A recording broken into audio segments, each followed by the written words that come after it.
Gym मल्टीवर्सिटी के माध्यम से आपका हार्दिक अभिनंदन करता हूं और आशा करता हूं आप सकुशल होंगे। The safety, honor and welfare of your country comes first, always and every time. The honor, welfare and comfort of the man you command comes next.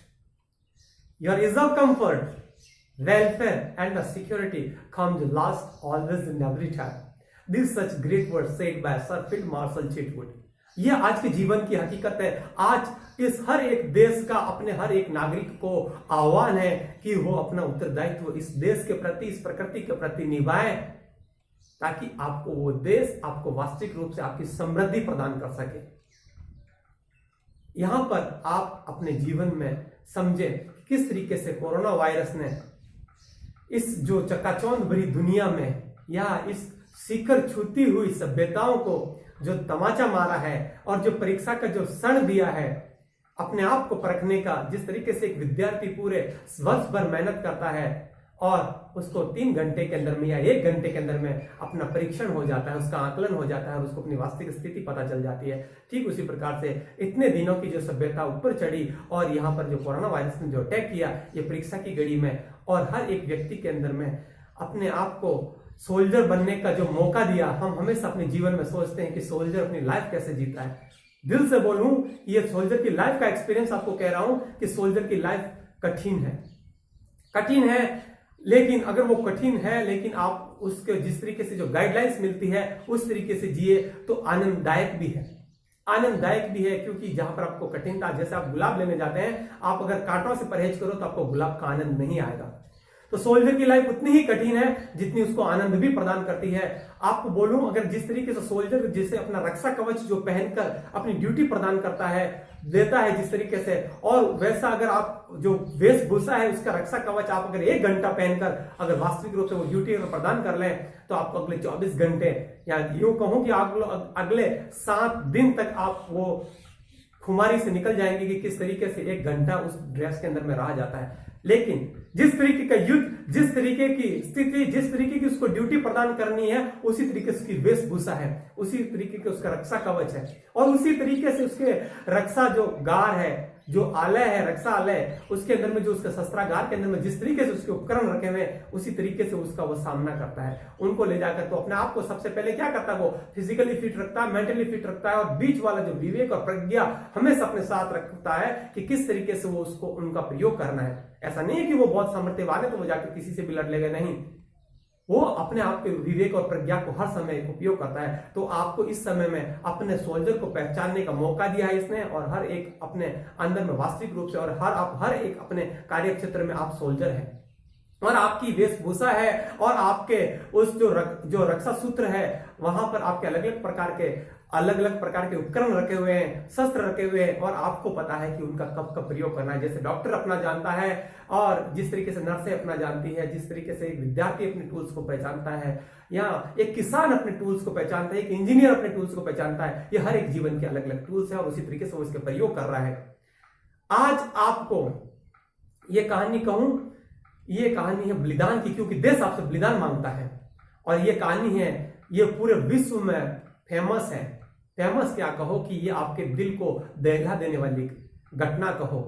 वीर शिरोमणि पन्ना दार, जिसका नाम लेते ही आपके रूहों कांप उठती है, जहन में एक बलिदान खौफ उठता है और मेवाड़ राजवंश याद आता है और वो सीन याद आता है 16वीं सदी के प्रारंभ का, जब ये स्थिति रानी कर्मावती को पता चल गई कि बहादुर शाह ने उसके ऊपर में आक्रमण किया है और ये उससे बच नहीं पाएंगे। उसको अपने राज्य की स्थिति पता थी और उसने ये दायित्व पन्नादाय को सौंपते हुए कहा कि अब मैं इस देश गौरव जोहर करने जा रही हूं और इसका उत्तरदायित्व अब आपके ऊपर में है।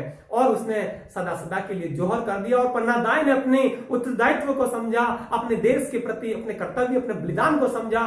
और उसी समय में घटना घटती है, दासी पुत्र बनवारी जो तलवार से विक्रमादित्य द्वितीय का असेसिनेशन कर देता है, उसको मार देता है और तुरंत वो खून से रंगी हुई तलवार लेकर उस तरफ जाता है जिस तरफ में पन्नादाय उदय सिंह की देखभाल कर रही होती है। और ये सूचना एक दासी के द्वारा किसको मिल जाती है, पन्नादाय को मिल जाती है। और पन्नादाय जब उस समय में इतना जल्दी वो निर्णय लेती है और आने वाले जो भविष्य की स्थिति है उसके प्रति अपने आप को तैयार करती है और एक फलों की टोकरी के अंदर में उस उदय सिंह को ढक देती है और वहां ऊपर में फल ढककर उसको वहां से बाहर निकालकर उसको आदेश देती है कि आप बाहर वहां पर वेट करना, नदी के किनारे में वहां पर आपको आकर मिलूंगी। और उसी समय में उस जो कुंवर के पालने के अंदर में अपने बेटे लाडले को चंदन सिंह को लेटा देती है। और उसी समय में बनवीर आ जाता है और बनवीर पूछता है, पन्ना कहाँ है उदय सिंह? और वो बड़े ही सहज रूप से उसकी तरफ इशारा करती है कि ये रहा उदय सिंह, इस देश का गौरव। और बनवारी आंख देखता न ताव और उसके धड़ से सिर को अलग कर देता है और चला जाता है। और उसी दौरान आप ये सोचो कि ये स्थिति अगर एक माँ अपने जो कोख से जन्मे बेटे को अपने देश के प्रति समर्पित कर देती है, उसका बलिदान दे देती है। नाम भी देखो ना, पन्ना दाय, हीरा है हीरा इस पूरी विश्व का, इस जगत का, जो आपको एक कह के चली गई कि बलिदान दो समय के अनुसार। हम प्रतिपल अपने जीवन में बलिदान देते हैं, और या यूं कहें कि हम प्रतिपल अपने इस भाग्य की बलिवेदी को बलिदान ही पसंद है। बलिदान आप चाह कर या अनचाह कर, बलिदान तो आपसे होता ही है। चाहकर जब आप जाग कर बलिदान करोगे तो वो आपको आनंद प्रदान करेगा, और बेहोशी में बलिदान करोगे तो आपको दुख प्रदान करेगा। वो आपके ऊपर में निर्भर है। तो ठीक उसी प्रकार से जिस तरीके से आज आपको इस देश का योद्धा, आज आपको इस देश का बलिदान बनने का अवसर जो मिला है, और बलिदान कोई आपकी जान का बलिदान नहीं मांग रहा है, आपसे बलिदान मांग रहा है। जिस तरीके की जो आपकी जो गाइडलाइंस जो स्वास्थ्य विभाग से, जो गवर्नमेंट से जो आपको मिली है, उसका सही रूप से पालन करना है। और अपने आप को उसके अंदर में जो आपके हथियार क्या है, रक्षा कवच आपको पहनना है, मास्क लगाना है, सोशल डिस्टेंसिंग करनी है, और उसके बाद में इस अदृश्य शत्रु का किस तरीके से आप सामना कर रहे हैं। और आप अपने आप को फिजिकल रूप से फिट रखना है, मेंटली फिट रखना है, और आपको वैसे आहार लेने हैं अंदर में जो आपको वास्तविक रूप से आपका पोषण प्रदान करे, और इस आने वाले अदृश्य शत्रु, जो दिखाई नहीं देने वाले अदृश्य शत्रु का आप सामना करें। लेकिन आपको अदृश्य शत्रु के उसके हथियार तो आपको पता चल गए कि वो किस तरीके से आपके ऊपर में आक्रमण कर रहा है। हो सकता है आने वाले भविष्य के अंदर में और इससे भी भयंकर शत्रु आए। ठीक इसी प्रकार से जैसे आपने ड्रेस देखी एक योद्धा की, किस तरीके से उसके योद्धा की ड्रेस होती है, और अलग अलग स्थिति अलग अलग ड्रेस।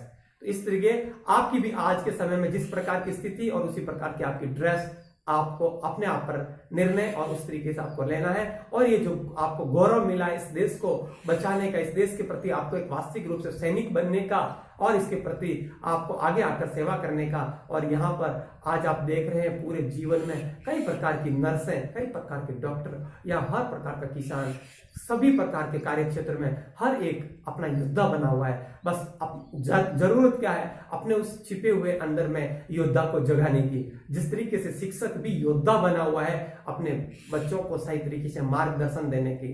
तो आज मैं आपको यही अरदास करता हूं कि आने वाले इस भविष्य के अंदर में आप अपनी विचारशिलाओं को, अपने भविष्य की आधारशिलाओं को इस तरीके से मजबूत करें, और अपने आने वाली पीढ़ी को इस तरीके से सशक्त करें, ताकि हम आगे के संबंध सही तरीके से स्थापित कर सके। और इतनी देर आपने मुझे ध्यान से सुना, इसके लिए मैं आपका अनंत कोटि कोटि आभार प्रकट करता हूं। मेरा प्रणाम स्वीकार करें। धन्यवाद।